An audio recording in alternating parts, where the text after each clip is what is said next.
Very good evening everyone. मेरे दोस्तों, आपके सामने एक सेशन है GMS mock based on previous year exam, यानी कि पिछले एग्जाम पर आधारित ये सेशन आपके लिए यहाँ पर तैयार किया गया है। फटाफट रफ्तार के साथ सेशन में जुड़िए। मैं भास्कर मिश्रा आपका स्वागत करता हूँ देश के नंबर 1 एजुकेशन प्लेटफॉर्म अनअकैडमी पर। Most welcome. शुरू करते हैं सेशन को। मेरा नाम भास्कर मिश्रा है। मैं plus verified educator, GNGS faculty, expert in JN banking for all bank exam.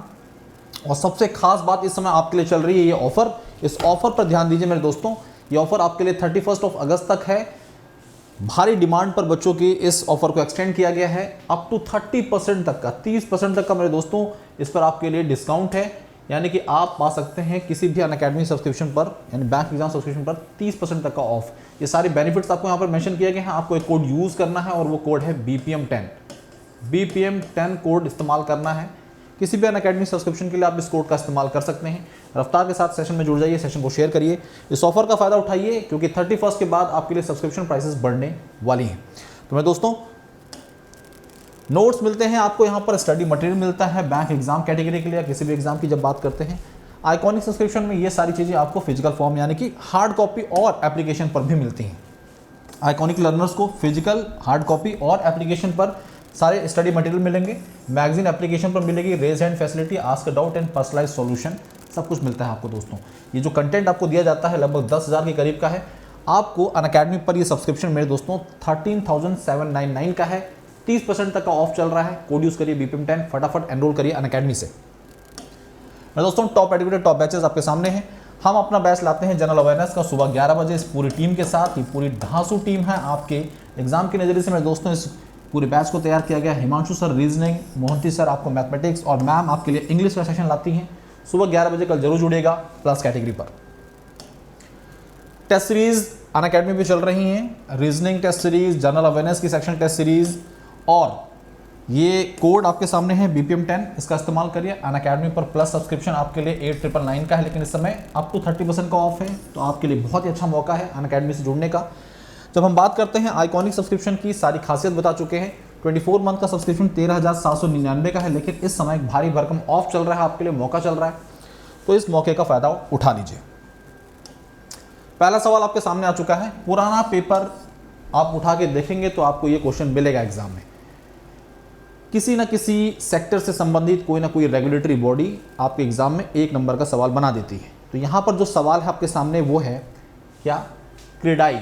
ये जो क्रेडाई है ये किस क्षेत्र से संबंधित एक भारतीय संगठन है? Is an Indian organisation related to which field? किस फील्ड से संबंधित ये संस्था है, आपको जानकारी देनी है। फटाफट आंसर करिए, सही जवाब क्या है? ये संस्था किस फील्ड से संबंधित है? एग्जाम में क्वेश्चन पूछा जा चुका है, पहले भी आ चुका है सवाल। ये एक IT सेक्टर रेगुलेटर है, क्रेडिट रेटिंग एजेंसी है, रियल एस्टेट रेगुलेटरी बॉडी है, ट्रेड एसोसिएशन है, या फिर इनमें से कोई भी सही जवाब नहीं है। तो मेरे दोस्तों, जो करेक्ट आंसर है वो है रियल एस्टेट। रियल एस्टेट से संबंधित ये संस्था है क्रेडाई। एग्जाम में पूछा जा सकता है, ध्यान रखिएगा। अब इसके बारे में जान लेते हैं। The confederation of real estate developers association of India, full form है क्रेडाई का। ये एक एपेक्स बॉडी है। प्राइवेट रियल एस्टेट हमारे देश में जो काम कर रहा है, प्राइवेट रियल एस्टेट डेवलपर्स जो हमारे देश में काम कर रहे हैं, उनसे संबंधित। इसकी स्थापना 1999 की है मेरे दोस्तों, 1999 की है।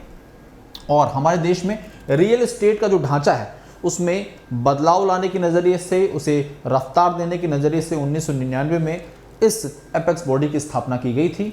अभी हाल में ही आप नोएडा के ट्विन टावर से संबंधित खबर सुन रहे हैं, ठीक है भाई, उस पर भी ध्यान दीजिएगा। बढ़ते हैं आगे। तो क्रेडाई ये रियल एस्टेट से संबंधित एक संस्था है। अगली बात, विच of the following body is the mutual fund regulator in India? हमारे देश में म्यूचुअल फंड सेक्टर को रेगुलेट करने वाली संस्था का नाम क्या है? हमारे देश में म्यूचुअल फंड सेक्टर को रेगुलेट करने वाली संस्था का नाम क्या है? बहुत सारे बच्चे कंफ्यूज होते हैं, वो लगा देते हैं एम्फी पर। एम्फी में दोस्तों ये एक एसोसिएशन है म्यूचुअल फंड से संबंधित। जैसे कि बैंकिंग क्षेत्रों से संबंधित, बैंकिंग सेक्टर से संबंधित एक एसोसिएशन है IBA, इंडियन बैंक्स एसोसिएशन। वैसे म्यूचुअल फंड से संबंधित एसोसिएशन का नाम एम्फी है, लेकिन सही जवाब क्या है? सेबी। म्यूचुअल फंड्स को सेबी ही रेगुलेट करता है। सेबी देश में कैपिटल मार्केट यानी कि पूंजी बाजार से संबंधित नियामक संस्था है। स्थापना 1988 की। रेगुलेटर यानी कि स्टैचुरी बॉडी के तौर पर 1992 में से मान्यता प्राप्त हुई। इस समय सेबी में पहली महिला चेयरपर्सन के तौर पर माधवी पुरी बुच जिम्मेदारियां संभाल रही हैं। तो SEBI is the correct answer, याद रखिएगा। म्यूचुअल फंड सही है, ऐड लगातार आप देखते होंगे। बढ़ते हैं अगले सवाल की तरफ। सेक्टर्स और उससे संबंधित जो रेगुलेटरी बॉडीज हैं, आरबीआई की जब बात करते हैं, रिजर्व बैंक ऑफ इंडिया स्थापना 1935 1 अप्रैल। इस समय गवर्नर 25वें शक्तिकांत दास हैं और ये बैंकिंग सेक्टर रेगुलेटरी बॉडी है। एमफी जो है association of mutual funds in India. SEBI capital market regulator, IRDI insurance sector regulator है और PFRDA pension fund sector regulatory body है, याद रखिएगा। तो ये रेगुलेटरी बॉडीज़ हैं। ऐसे कई दूसरे सेक्टर्स भी हैं। जैसे मैं आपसे सवाल पूछ लूँ, आपसे कोई पूछे कि देश में हायर स्टडीज़ से संबंधित रेगुलेटरी बॉडी का नाम क्या है, हायर स्टडीज से संबंधित रेगुलेटरी बॉडी का नाम यूजीसी है और यूजीसी के इस समय प्रमुख कौन है, उनका नाम है एम जगदीश कुमार। तो याद रखिएगा नाम एम जगदीश कुमार, ये हैं यूजीसी के प्रमुख। अगला सवाल, union MSME RuPay credit card. ये मेरे दोस्तों एक क्रेडिट कार्ड मार्केट में लॉन्च किया गया। देश में एमएसएमई सेक्टर में फिनेंशियल सपोर्ट को सहज और सरल बनाने के नज़रिए से इसे किस बैंक के साथ मिलकर एनपीसीआई ने लॉन्च किया है? तो national payment corporation of India, जो कि देश में retail payment sector regulatory body है, उसके साथ वो कौन सा बैंक है जिसने मिलकर इस कार्ड को इंट्रोड्यूस किया है? आपको जवाब देना है।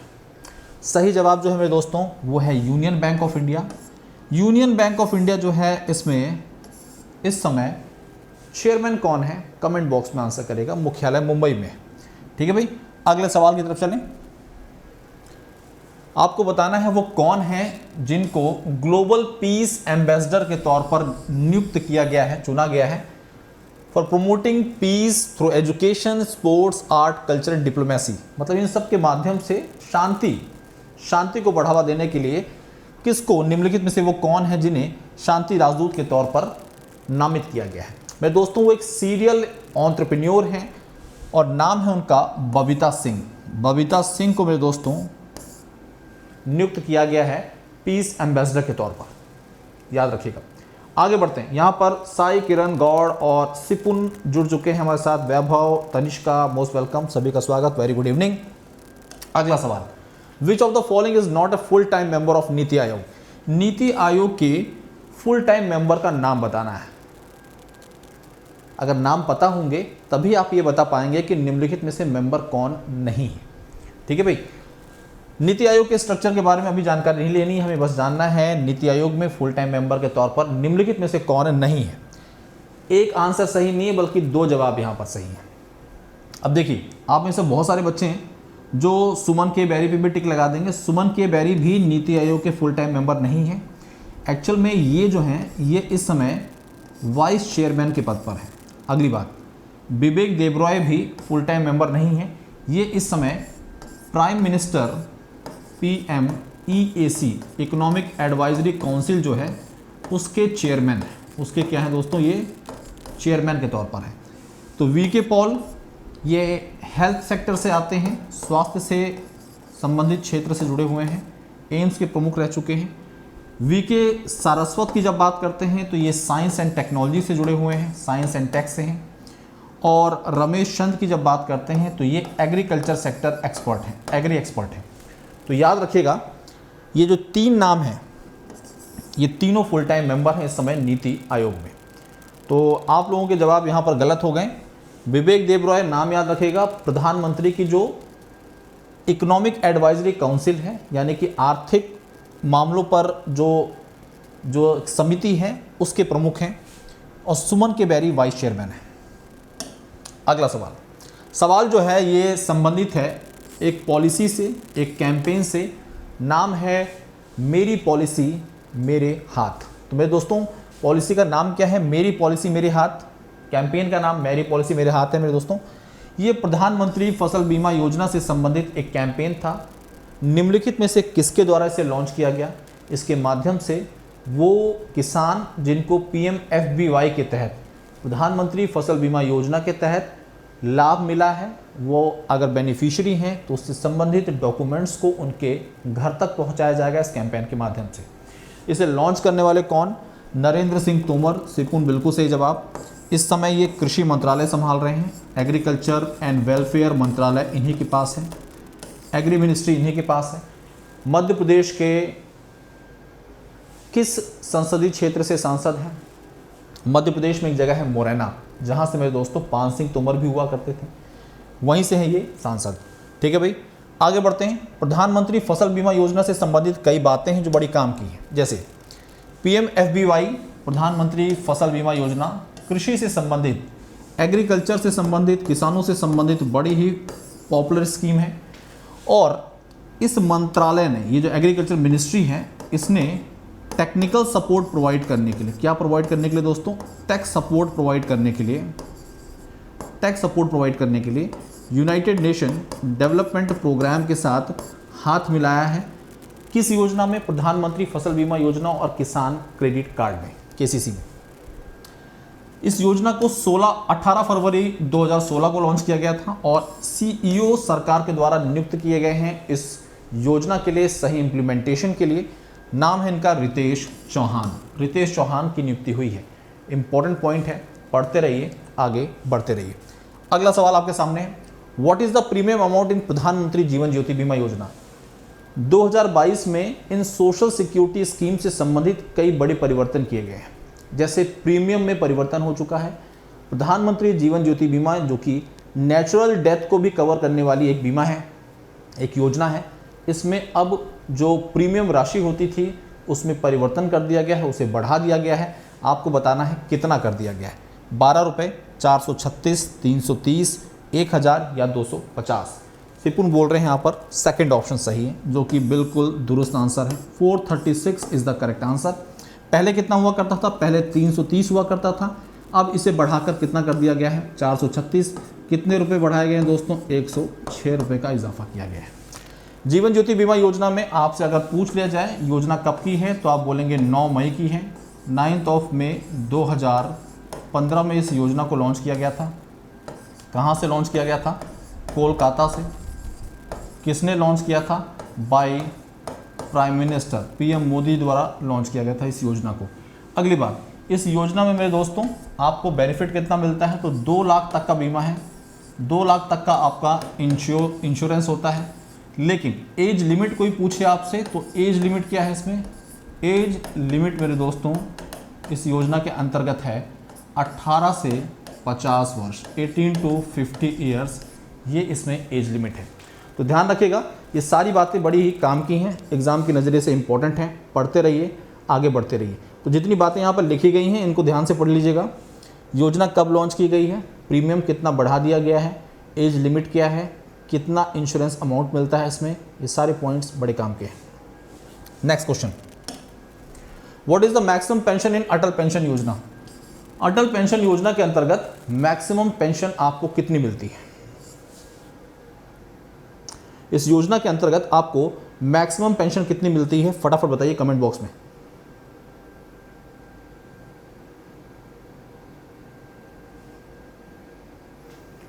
सही जवाब आ जाना चाहिए। सेशन को लाइक भी कर दीजिए मेरे दोस्तों, फटाफट। जितने भी दोस्त साथी मित्र सेशन में जुड़े हुए हैं, सेशन को रफ्तार से लाइक कर दीजिए मेरे दोस्तों। तो मैक्सिमम पेंशन जो है मेरे दोस्तों वो 5000 रुपये की है। मैक्सिमम पेंशन 5000 की है। अटल पेंशन योजना को शॉर्ट में आप लिखते हैं कैसे? APY। ये योजना भी मेरे दोस्तों 9 मई को ही लॉन्च हुई थी। 9 मई 2015 की योजना है। कहाँ से?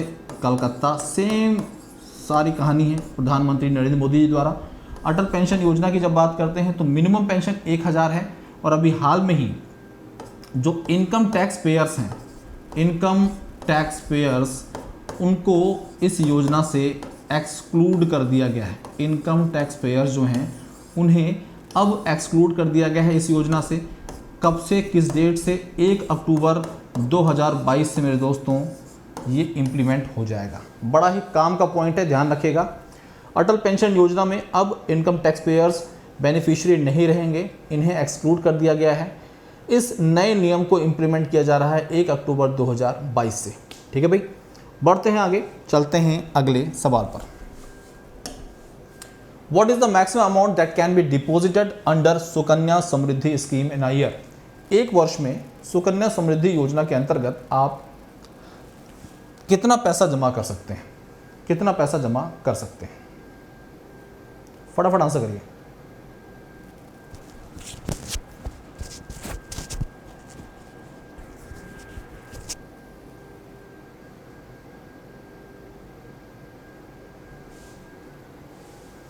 तो सही जवाब क्या है? सही जवाब है पांचवा ऑप्शन 1.5 लाख रुपए, 1.5 लाख आप एक वर्ष में जमा कर सकते हैं। जो भी जमा राशि होती है मेरे दोस्तों, इस पर एक तो ये टैक्स एग्जम्पशन में है और साथ साथ में जो भी इंटरेस्ट इनकम होती है वो भी, उस पर भी टैक्स इम्पोज नहीं होता है। जब हम सुकन्या समृद्धि स्कीम की बात करते हैं तो ये योजना बेटी बचाओ बेटी पढ़ाओ योजना के अंतर्गत आती है, ट्रिपल बीपी के अंतर्गत आती है। इस योजना को लॉन्च किया गया था 22 जनवरी 2015 को। तो याद रखिएगा 22 जनवरी 2015 को इस योजना को लॉन्च किया गया था। कहाँ से लॉन्च किया गया था दोस्तों? हरियाणा के पानीपत से।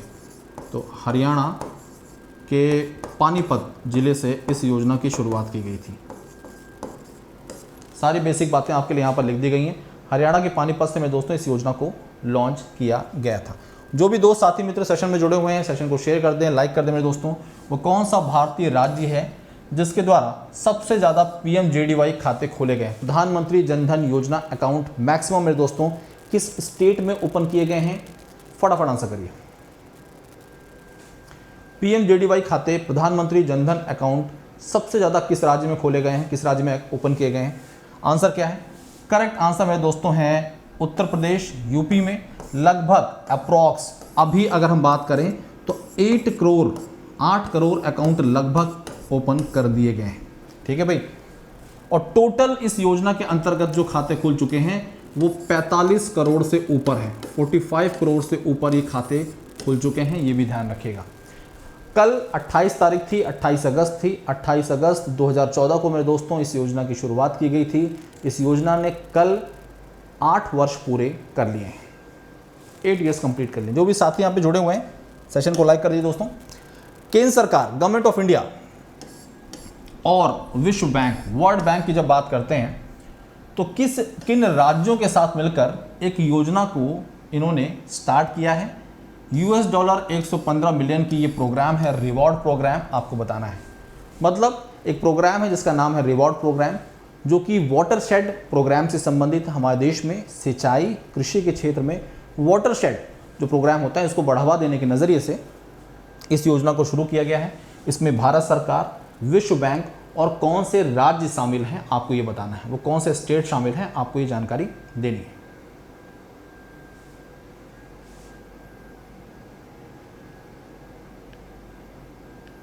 सिपुन यहाँ पर बोल रहे हैं बी, जो कि सही जवाब यहाँ पर क्या है? कर्नाटक और उड़ीसा। तो third option is the correct answer. C option यहाँ पर एकदम दुरुस्त है। कर्नाटक और उड़ीसा ये 2 राज्य हैं जो कि रिवॉर्ड प्रोग्राम में शामिल हैं। कर्नाटक में इस समय भारतीय जनता पार्टी की सरकार है, CM बसवराज बोम्मई हैं, गवर्नर थावरचंद गहलोत हैं। उड़ीसा की जब बात करते हैं तो बीजू जनता दल, CM नवीन पटनायक और गवर्नर गणेशी लाल हैं। तो याद रखिए मेरे दोस्तों, रिवॉर्ड प्रोग्राम का फुल फॉर्म आपके एग्जाम के नज़रिए से इंपॉर्टेंट है, फुल फॉर्म पूछा जा सकता है। अब आपसे कोई पूछे कि ये जो रिवॉर्ड प्रोग्राम है इसका फुल फॉर्म क्या है, तो मेरे दोस्तों याद रखिएगा, कर्नाटक, उड़ीसा, विश्व बैंक और केंद्र सरकार द्वारा मिलकर 115 मिलियन की सहायता दी जाएगी इस प्रोग्राम के अंतर्गत। इसका पूरा नाम सुनिए, rejuvenating watersheds for agriculture resilience through innovative development programme. बड़ा लंबा चौड़ा फुल फॉर्म है, एग्जाम में पूछे जाने के चांसेस हैं। अब देखिए, विश्व बैंक, वर्ल्ड बैंक की जब बात करते हैं तो वर्ल्ड बैंक से संबंधित कई बड़े प्रोजेक्ट हैं जो भारत में चल रहे हैं। जैसे आपको मैंने कल पढ़ाया था रैम्प के बारे में, रैम्प। मैं आज पढ़ा रहा हूँ आपको रिवॉर्ड के बारे में। किसके बारे में? रिवॉर्ड। आपने एक और योजना के बारे में सुना होगा जिसका नाम है स्ट्राइव। तो ये सारी स्कीम्स जो है मेरे दोस्तों ये विश्व बैंक की हैं, ये वर्ल्ड बैंक के प्रोजेक्ट्स हैं और एग्ज़ाम के नज़रिए से इम्पॉर्टेंट भी हैं। यहाँ पर हमारे साथ मनी मिश्रा जुड़ चुके हैं। Money, most welcome, very good evening, स्वागत है आपका दोस्त। ये योजना आपके एग्जाम के नज़रिए से काफ़ी इंपॉर्टेंट है, पढ़ते रहिए। सेशन को लाइक कर दीजिए। विश्व बैंक से संबंधित एक सवाल पूछ लेते हैं। इस समय विश्व बैंक में नए वाले जो चीफ इकोनॉमिस्ट हैं उनका नाम क्या है? नए चीफ इकोनॉमिस्ट का नाम क्या है जो भारतीय हैं और दूसरे इंडियन हैं जो कि विश्व बैंक में चीफ इकोनॉमिस्ट के पद पर नियुक्त हुए हैं? सही जवाब क्या है? फटाफट बताइए, करेक्ट आंसर क्या है?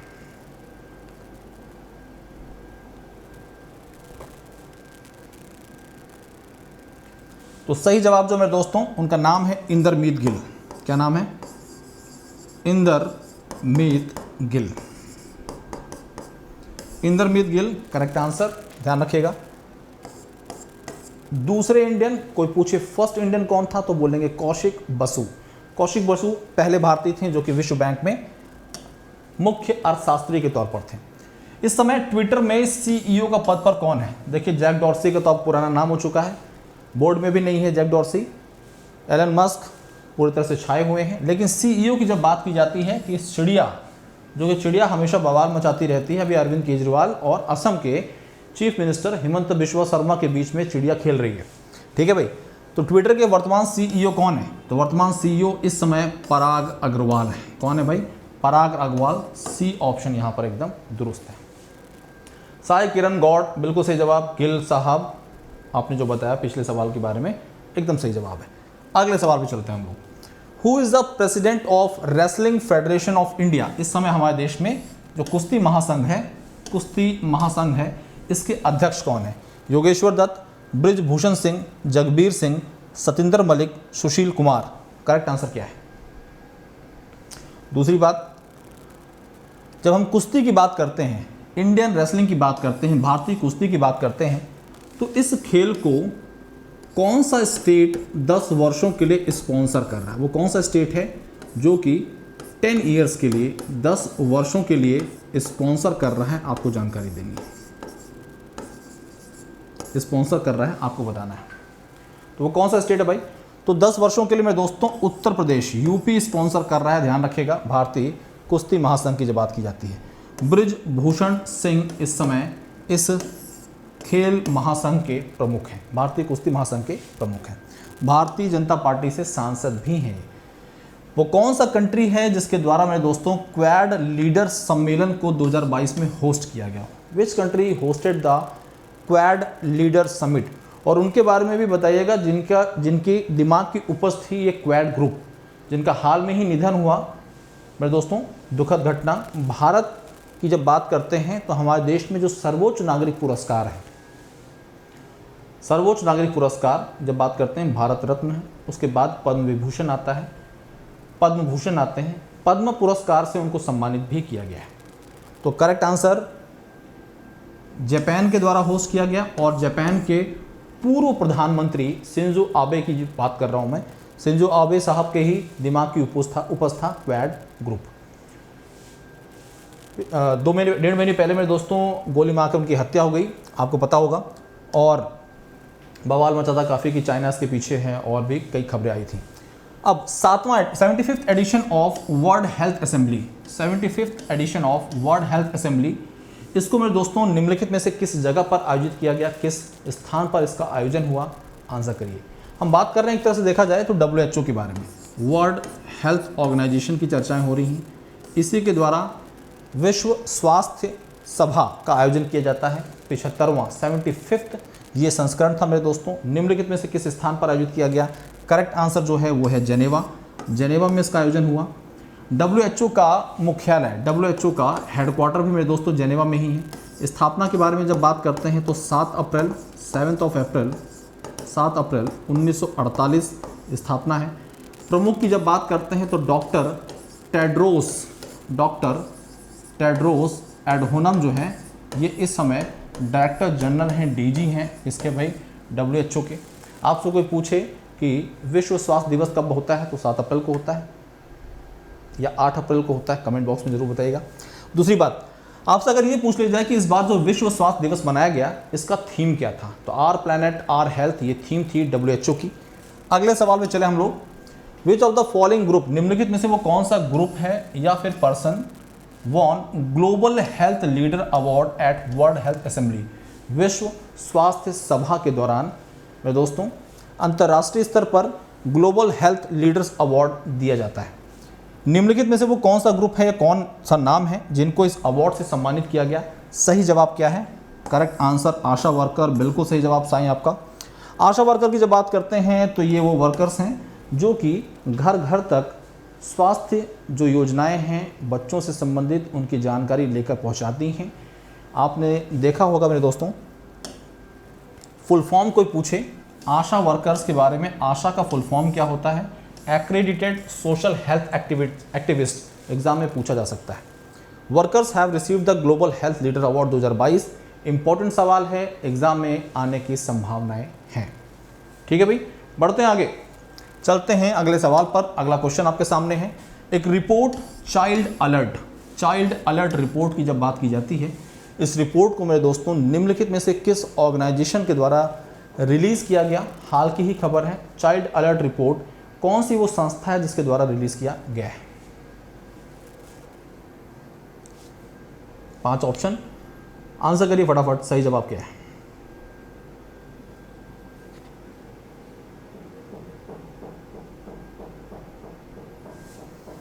तो मेरे दोस्तों करेक्ट आंसर जो है वो है UNICEF, United nation children education fund. Headquarter की जब बात करें तो मुख्यालय इसका न्यूयॉर्क में है और इसकी प्रमुख का नाम कैथरीन रसल है। तो याद रखिएगा, कैथरीन रसल जो हैं ये इस समय इस संस्था की प्रमुख हैं। कैथरीन रसल इस समय इस संस्था में प्रमुख के तौर पर कार्यरत हैं। ठीक है भाई। विमेन एंड चाइल्ड डेवलपमेंट मंत्रालय ये स्मृति ईरानी के पास है। फैमिली एंड हेल्थ वेलफेयर मंत्रालय मनसुख मांडविया संभाल रहे हैं। नीति आयोग में सीईओ परमेश्वरन अय्यर हैं, वाइस चेयरमैन सुमन के बैरी। नेशनल स्टैटिस्टिक ऑफिस ये वो संस्था है जो देश की GDP, GNP, national income, inflation, base year जैसे मुद्दों पर अपनी रिपोर्ट और आंकड़े पेश करती है। आगे बढ़ते हैं। Monitor on the world of work report किस ऑर्गेनाइजेशन के द्वारा रिलीज की गई? Monitor on the world of work report कौन से ऑर्गेनाइजेशन के द्वारा पेश की गई है? फटाफट आंसर करिए। Abdul Kalam Azad, Rohit Agarwal, Sai Kiran, Mani Mishra, most welcome, very good evening, स्वागत है सभी का। सेशन को लाइक कर दीजिए दोस्तों। तो करेक्ट आंसर क्या है? करेक्ट आंसर इनमें से क्या है? सही जवाब क्या है मेरे दोस्तों? International Labour Organization, ILO, International Labour Organization, जिसका हेडक्वार्टर, जिसका मुख्यालय आपके फेवरेट शहर जेनेवा में है। कहाँ पर है भाई? फेवरेट शहर कहाँ पर आपका? जेनेवा है। आगे बढ़े। Who is the director general of ILO? International Labour Organization की जब बात करते हैं, ILO के महानिदेशक कौन है? आंसर करिए। बहुत ही बेसिक सवाल, अभी हाल में ही परिवर्तन हुआ है। ILO के प्रमुख का नाम क्या है? एंटोनियो गुटेरेस, ऑड्रे अज़ाउले, एंगोजी ओकोंजो-इविएला, हाओलिन झाओ या फिर गिलबर्ट हुआंगबो? आंसर क्या है? फटाफट जवाब दीजिए। जितने नाम दिख रहे हैं ना, ये सारे नाम किसी न किसी अंतर्राष्ट्रीय संस्था से संबंधित हैं। अंतर्राष्ट्रीय संस्था के प्रमुख के तौर पर ये लोग कार्यरत हैं। सही जवाब क्या है? तो करेक्ट आंसर है गिलबर्ट हुआंगबो। ILO के इस समय प्रमुख कौन है? Gilbert F Houngbo. Antonio Guterres की जब बात करते हैं तो यूनाइटेड नेशन UN के सेक्रेटरी जनरल है, secretary general. Audrey Azoulay UNESCO की प्रमुख हैं, एंगोजी ओकोंजो-इविएला ये WTO में है, world trade organisation. Houlin Zhao ये इंटरनेशनल टेलीकम्युनिकेशन यूनियन के प्रमुख हैं। सही जवाब जो है वो 5वां है, 5th option is the correct answer. ठीक है भाई। तो इन सभी संस्थाओं के बारे में बिल्कुल रोहित अग्रवाल सही जवाब आपका। गिलबर्ट साहब ने रिप्लेस किया किसको? गिलबर्ट साहब के द्वारा रिप्लेस किया गया है गाय राइडर को। अगला सवाल, रेन्यू पावर ये एक रिन्यूएबल एनर्जी प्रोडक्शन से संबंधित कंपनी है, बहुत पॉपुलर हो रही है, बहुत चर्चाओं में है। इस कंपनी के जो प्रमुख हैं, फाउंडर, उनका नाम है सुमंत सिन्हा। मैं एक बार रिपीट करा देता हूँ। रिन्यू पावर के जो फाउंडर हैं और CEO हैं उनका नाम है सुमंत सिन्हा। इस नाम को बताने के पीछे एक कारण है। सुमंत सिन्हा जो हैं ये इस समय प्रेसिडेंट भी हैं एसोचैम के। तो याद रखिएगा, एसोचैम जो है एक ट्रेड एसोसिएशन है और उसके प्रेसिडेंट के तौर पर सुमंत सिन्हा भी हैं। इस संस्था के द्वारा वो कौन सा राज्य है जहां पर 50,000 करोड़ के इन्वेस्टमेंट की बात कही गई है? कौन सा स्टेट है? तो मेरे दोस्तों स्टेट है कर्नाटका। सेकंड ऑप्शन यहां पर एकदम सही है। तो second option is the correct answer. Karnataka में इस संस्था ने 50,000 करोड़ की इन्वेस्टमेंट की बात कही है। ठीक है भाई। CM बसवराज बोम्मई, गवर्नर थावरचंद गहलोत, पहला राज्य जिसने नेशनल एजुकेशन पॉलिसी 2020 को इम्प्लीमेंट किया है। सही जवाब याद रखिएगा। और अगले क्वेश्चन पे चलें। नेक्सो का नाम सुना होगा आप लोगों ने, नेक्सो का एक क्रिप्टो लेंडर है। नेक्सो एक प्रकार का क्रिप्टो लेंडर जिसके द्वारा विश्व का पहला world first crypto backed payment card launch किया गया। विश्व का पहला crypto backed payment card launch किया गया। आपसे सवाल यहाँ पर यह बन सकता है कि ये जो नेक्सो संस्था है इसने कौन से पेमेंट गेटवे या global payment service provider company के साथ मिलकर इस कार्ड को इंट्रोड्यूस किया है। देखिए सवाल आपके सामने है। Nexo a crypto lender has teamed up with which global payments company to launch the world first crypto backed payment card. सही जवाब क्या है, फटाफट आंसर करिए। आप जितने भी दोस्त यहाँ पे सेशन में जुड़े हुए हैं सभी का स्वागत, most welcome, very good evening. Session को लाइक करिए दोस्तों और बता दीजिए मुझे कि इस सवाल का सही जवाब क्या है। आपके एग्जाम में क्रिप्टो, डिजिटल करेंसी, इनसे संबंधित एक सवाल पक्का बनेगा। देश का पहला क्रिप्टो इंडेक्स कौन सी कंपनी ने लॉन्च किया, ये भी बता दीजिएगा, सवाल बन सकता है।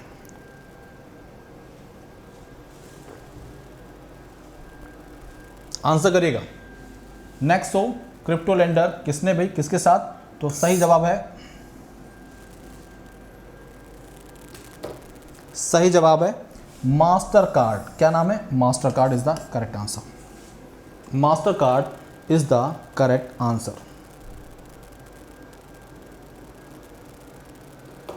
मास्टर कार्ड करेक्ट आंसर है।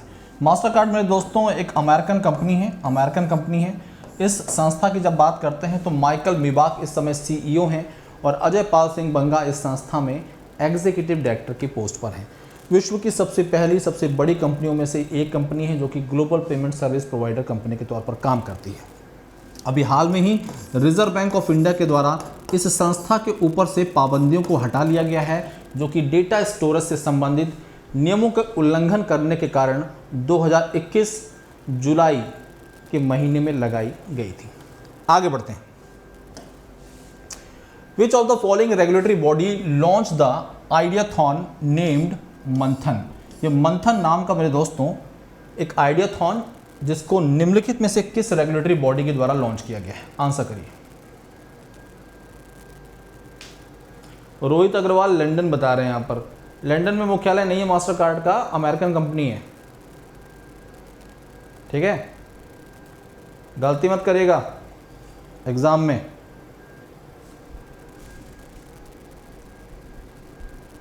सवाल का जवाब दीजिए फटाफट। सेबी एकदम सही जवाब है। सेबी के द्वारा, सेबी कैपिटल मार्केट रेगुलेटर है और इस समय इस संस्था में प्रमुख के तौर पर कौन है? माधवी पुरी बुच, ये पहली महिला चेयरपर्सन के तौर पर इस संस्था में नियुक्त हुई हैं। ठीक है भाई। संस्था की स्थापना 1988 की है। स्टैचुरी बॉडी के तौर पर इसे दर्जा 1992 में मिला था, 1992 में मिला था। वो कौन सा ग्लोबल बैंकिंग ग्रुप है? उस ग्लोबल बैंकिंग ग्रुप के बारे में जानकारी दीजिए जिसने इंटरनेशनल एयर ट्रांसपोर्ट एसोसिएशन के साथ पार्टनरशिप की है भारत में, हमारे देश में एयरलाइन सेक्टर में पेमेंट प्लेटफॉर्म लॉन्च करने के लिए। समझिएगा फिर से सवाल। एक ग्लोबल बैंकिंग ग्रुप है जिसने अंतर्राष्ट्रीय इंटरनेशनल एयर ट्रांसपोर्ट एसोसिएशन के साथ पार्टनरशिप कर ली है। वो हमारे देश में एयरलाइन सेक्टर जो है वहाँ पर अपना खुद का प्लेटफॉर्म लॉन्च करना चाहता है, पेमेंट प्लेटफॉर्म। बैंक का नाम बताइए फटाफट, सही जवाब क्या है? बिल्कुल रोहित, सही जवाब है। Insurance regulatory and development authority की जब बात करते हैं IRDAI की, तो भारत में इंश्योरेंस सेक्टर रेगुलेटरी बॉडी है। ठीक है भाई। तो सही जवाब यहाँ पर क्या है? यहाँ पर करेक्ट आंसर है स्टैंडर्ड चार्टर्ड। स्टैंडर्ड चार्टर्ड ये संस्था जो है इसका मुख्यालय, इसका हेडक्वार्टर लंदन में है। इसका मुख्यालय कहाँ पर है? ये लंदन बेस्ड संस्था है, ध्यान रखिएगा आप। ओके दोस्तों, सिटी बैंक की जब बात करते हैं तो ये इंडिया से अपने ऑपरेशंस बंद कर रही है, भारत में अपने ऑपरेशंस बंद कर रही है और इसके सभी बिजनेसेस जो हैं वो एक्सिस बैंक ने एक्वायर कर लिए हैं, ये ध्यान रखिएगा। Industrial and commercial bank of China, ये विश्व के सबसे बड़े बैंकों में से एक है, चाइना का सबसे बड़ा बैंक है। State bank of India Bharat का सबसे बड़ा बैंक है, दिनेश कुमार खरा इस समय चेयरमैन है। डेवलपमेंट बैंक ऑफ सिंगापुर की बात करते हैं जिसे आप बोलते हैं शॉर्ट में DBS। DBS मेरे दोस्तों भारत में अपनी Indian subsidiary Holi own operate कर रही है और इस संस्था में लक्ष्मी विलास बैंक नाम का एक प्राइवेट बैंक जो कि चेन्नई बेस्ड बैंक था वो मर्ज हो चुका है। अगले सवाल की बात करते हैं, हेल्थ स्टार रेटिंग। ये जो हेल्थ स्टार रेटिंग है ये एक इनिशिएटिव है। Health star rating is an initiative of which of the following organisation. जो भी खाद्य पदार्थ होंगे उन पर स्टार में रेटिंग की जाएगी। जैसे आप इलेक्ट्रॉनिक गुड्स देखते हैं उसमें 2 स्टार रेटिंग होती है, 3 स्टार रेटिंग होती है, 5 स्टार मतलब जो एनर्जी कंजम्पशन सबसे कम करते हैं। ऐसे में दोस्तों फूड प्रोडक्ट जो हैं उस पर भी हेल्थ स्टार रेटिंग होगी। इसके माध्यम से क्या होगा, आप पता कर पाएंगे कि भाई कौन सा फूड प्रोडक्ट आपके स्वास्थ्य के लिए अच्छा है, जिसमें शुगर की मात्रा और सॉल्ट की मात्रा, फैट की मात्रा कम है। तो इस तरह से संस्था का नाम बताना है जिसने इसे इंट्रोड्यूस करने की बात कही है। उस संस्था का नाम है food safety and standard authority of India, जिसे आप आपसी बोलचाल की भाषा में फसाई बोलते हैं। हमारे देश में फूड सेक्टर रेगुलेटर के तौर पर काम करता है। फसाई मुख्यालय नई दिल्ली में है, राजेश भूषण चेयरपर्सन है। ये वो संस्था है मेरे दोस्तों जिसके द्वारा state food safety index launch किया जाता है और इस बार अभी 2022 में चौथा एडिशन इस इंडेक्स का लॉन्च हुआ, जिसमें मेरे दोस्तों नंबर 1 पर बड़े राज्यों में तमिलनाडु रहा, छोटे राज्यों में नंबर 1 पर दोस्तों गोवा रहा, और यूटी की बात करते हैं तो नंबर 1 पर जम्मू कश्मीर रहा, JNK रहा। तो ये सारी बातें याद रखिएगा, बड़ी काम की हैं, बहुत ही इंपॉर्टेंट है। ठीक है भाई, सही जवाब, एकदम सही जवाब, एकदम उम्दा आंसर आ रहे हैं आप लोगों के। बढ़ते हैं आगे। यहाँ पर कुछ और संस्थाएं हैं, इनके बारे में FAO और WFP, इनके मुख्यालय मेरे दोस्तों रोम में है। Food corporation of India FCI सरकारी संस्था है। नीति आयोग सरकारी थिंक टैंक है। अगला सवाल क्या है? अगला सवाल, वो कौन से भारतीय मैथमेटिशियन है, which Indian mathematician was conferred with Ramanujan prize for young mathematician.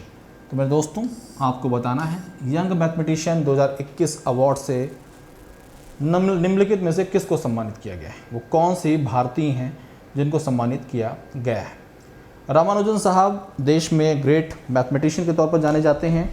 इनके जीवन पर आधारित एक मूवी भी आपने सुनी होगी, काफ़ी पॉपुलर हुई थी, a man who no infinity.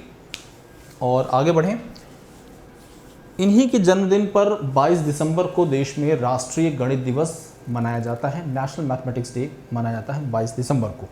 नाम क्या है? नाम है जिनको इस अवार्ड से सम्मानित किया गया है,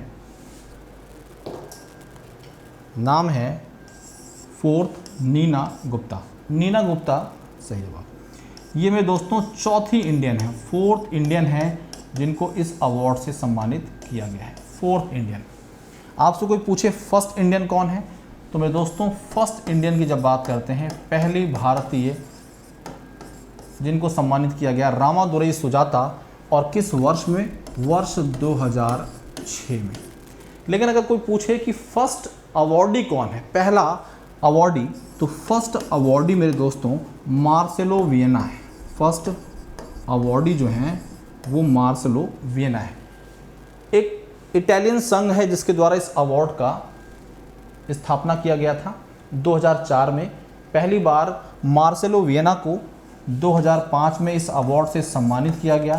पहली भारतीय रामादुराई सुजाता 2006 में सम्मानित किया गया। अमलेंदु कृष्णा सेकंड हैं, रीता ब्रता मुंशी थर्ड हैं, चौथी हैं नीना गुप्ता जिनको इस अवार्ड से सम्मानित किया गया है। ऐसे मेरे दोस्तों एक बहुत ही जाना माना अवार्ड है एबल प्राइज़, जिसके बारे में हमने पिछले सेशन में पढ़ा था। नाम क्या था उनका? सलीवन साहब, जो कि अमेरिकन मैथमेटिशियन। टोपोलॉजी में कंट्रीब्यूशन के लिए उनको इस अवार्ड से सम्मानित किया गया था। आगे बढ़ते हैं, चलते हैं अगले सवाल की तरफ। देखें अगला सवाल क्या है। वो कौन सा कंट्री है, उस देश के बारे में जानकारी दीजिए जिसके द्वारा मेडल टैली में 2022 बीजिंग विंटर ओलंपिक्स में टॉप किया गया है। 2022 के बीजिंग विंटर ओलंपिक्स में टॉप करने वाला देश कौन सा है?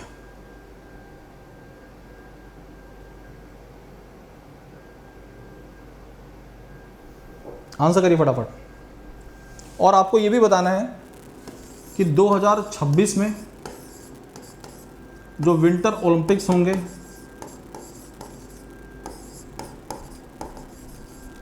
और 2030 में जो विंटर ओलंपिक्स होंगे ये कहाँ पर होंगे, किस जगह आयोजित किए जाएंगे, कमेंट बॉक्स में इसकी भी जानकारी दे दीजिएगा। 2026 की विंटर ओलंपिक्स और 2030 के विंटर ओलंपिक के बारे में भी जानकारी।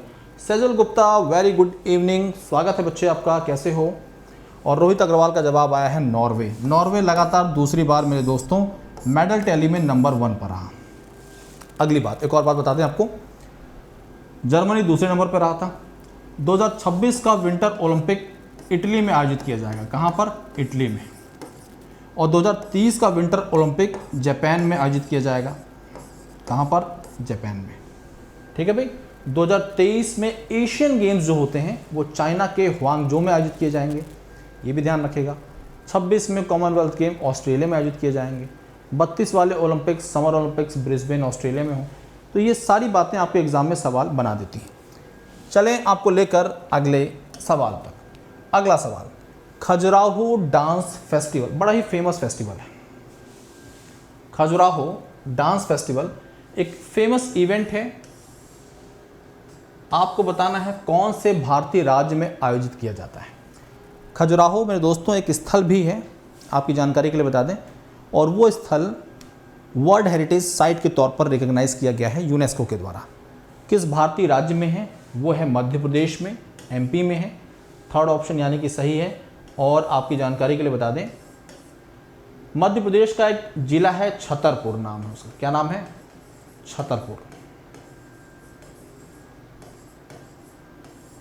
छतरपुर में ही मेरे दोस्तों खजुराहो साइट्स, ये जो खजुराहो की साइट है, ठीक है भाई, ये छतरपुर में ही है। ये फेस्टिवल जो मेरे दोस्तों यहीं पर आयोजित किया गया, आज़ादी के अमृत महोत्सव पर ही इसका थीम आधारित था। याद रखिएगा, इम्पॉर्टेंट है, पूछा जा सकता है। जितने भी दोस्त साथी मित्र इस समय सेशन में जुड़े हुए हैं, सेशन को लाइक और शेयर कर दिए मेरे दोस्तों। कल आपके लिए शाम को 5 बजे 5 PM पर आपके लिए एक सेशन आएगा, ध्यान रखिएगा। शाम को 5 बजे आपके लिए जीए मेंस मॉक रहेगा, अपने टाइम पर रहेगा। इसके अलावा सुबह मॉर्निंग में मेरे दोस्तों 9 AM पर आपके लिए करंट अफेयर का सेशन रहेगा। अभी रात को हम लोग की मुलाकात होगी 10:30 बजे अनअकैडमी स्पेशल क्लास में। बहुत सारी क्लासेस हैं, आपके मेंस एग्जाम को ध्यान में रखते हुए इन क्लासेस को शेड्यूल किया गया है। बने रहिए हमारे साथ, पढ़ते रहिए, मजा आएगा पढ़ने में। लेकिन उससे पहले आप लोगों के पास एक बहुत ही अच्छा मौका है अनअकैडमी से जुड़ने का, अपने आप को जोड़ने का। 30% तक का ऑफ चल रहा है अनअकैडमी पर सभी सब्सक्रिप्शंस पर। तो याद रखिए मेरे दोस्तों, आपको एक कोड यूज़ करना है और वो कोड क्या है, BPM10। इस कोड का इस्तेमाल करिए। मेरा नाम भास्कर प्रताप मिश्रा है, शॉर्ट में BPM10 कोड यूज़ करिए और पाइए अप टू 30% तक का ऑफ और बहुत सारे बेनिफिट्स जो आपके सामने यहाँ पर दिख रहे हैं। तो इस तरह से आज के सेशन को समाप्त करने का समय आ चुका है। लेकिन उससे पहले आपको बता दें अपने टेलीग्राम चैनल के बारे में। हमारा Telegram channel, official Telegram channel GA by Bhaskar sir है। मेरा कोड BPM10 है। इस समय 10% नहीं, आपके लिए 30% तक का, 30% तक का, अप टू 30% तक ऑफ चल रहा है दोस्तों, ध्यान रखिएगा। तो क्या सोच रहे हैं, रफ्तार के साथ जुड़ना शुरू करिए। लेट्स क्रैक इट के साथ अपने गोल को क्रैक करिए और अपने जीवन में सफलता पाइए। अभी के लिए इतना काफ़ी है मेरे दोस्तों। टॉप एजुकेशन प्लेटफॉर्म है जहाँ पर ढेर सारे एजुकेटर एक सिंगल प्लेटफॉर्म पर हैं। आपके पास मौका है, आपके पास अपने बेस्ट एजुकेटर को चुनने का एक ऑप्शन रहता है। किसी दूसरे प्लेटफॉर्म पर ये सुविधा उपलब्ध नहीं है। तो क्या सोच रहे हैं, अनअकैडमी के साथ जुड़िए। अब तक के लिए धन्यवाद। जय हिंद, जय भारत।